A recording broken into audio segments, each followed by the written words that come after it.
Oh, ikaw sayo ka, ikaw sayo ka. Mabuhay! Doon ka harap. Ikaw, harap ka din, ha? Harap ka din.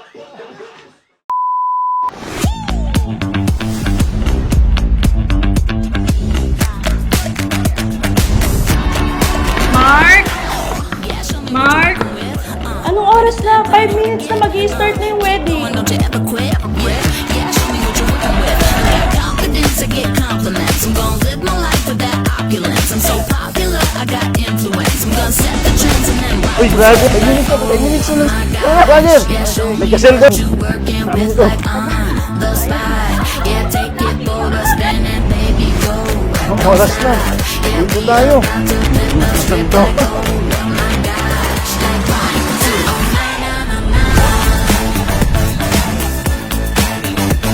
Like oh my gosh, like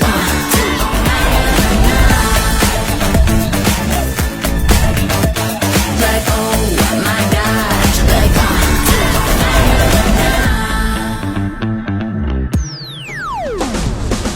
go on, shake it just a little bit. So fly, yeah, you know it is. Can't stop once you move the hips. Go on, shake it just a little bit.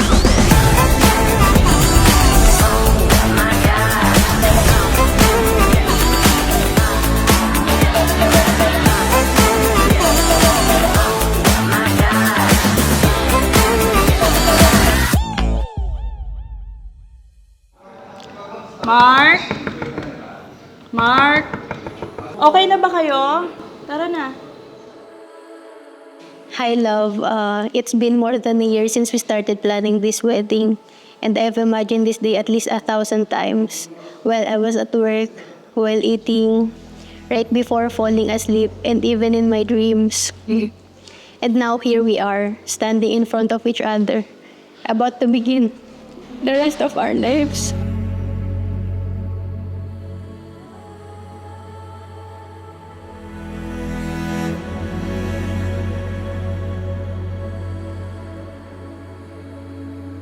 Grabe si Lord, no? Ang hiling ko lang naman ay pandesal. Ang binigay sa akin, hamon. Kaya sobrang thankful ako kasi napakaganda mo, pag naglalakad ka, tumatawa ka.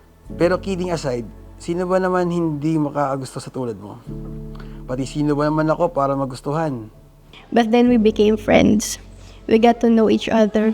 And somehow, umalis ka na nga, slowly turned into ingat ka, alagaan mo sarili mo, and eventually into I love you.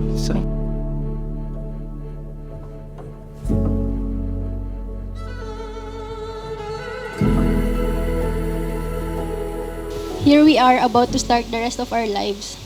I know it's not going to be easy. It's going to be really hard.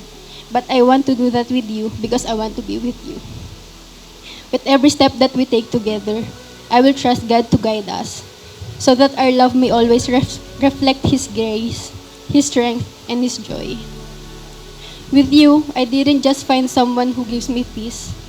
I found my forever home.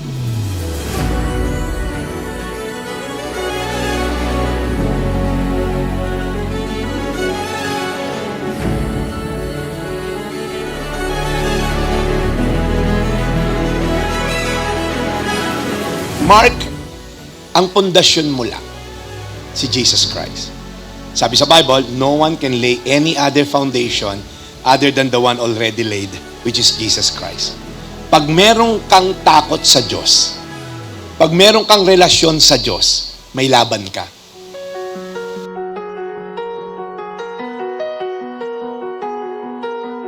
Windows down on my favorite street. Sunset in the rear view, got nowhere to be. For a moment we feel like we're kings and queens, and nothing but a t-shirt and ripped up jeans. We are free. Can you feel it too? It's nights like these that only prove love. And this is when Ayuda ko para sa pinaka maganda kong ate. At dahil siya lang naman ang ate ko. Iyabang mo yung huli, iyabang mo yung huli. 5,000! Sa'yo na yung 15! 10,000!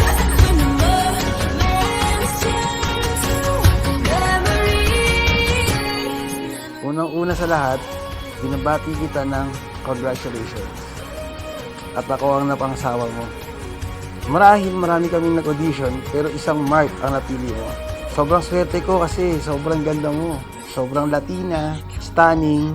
Sipin mo, may cash lang sa akin noon. Eto, papakasalan mo na ngayon.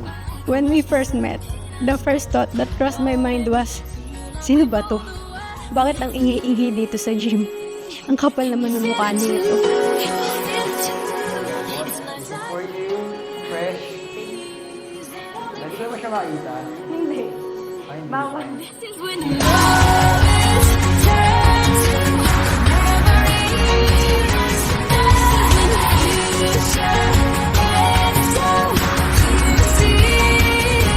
Kaya asawa ko, pinapangako ko na ibibigay ko ang lahat-lahat.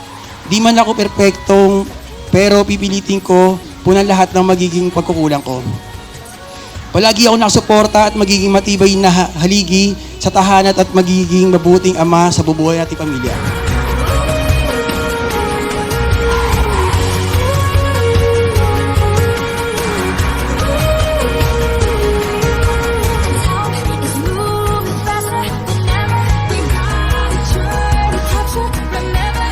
Pipiliin ka araw-araw, kahit hindi man araw-araw same ang level ng intensity, hindi same level ng kilig, hindi man pare-pareho yung araw-araw, ikaw pa rin ang pipiliin ko araw-araw sa hirap at ginhawa.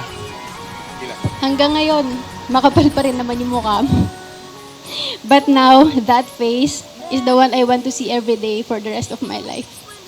And who would have thought that the person I once called walang pakinabang would be the greatest blessing God ever gave me.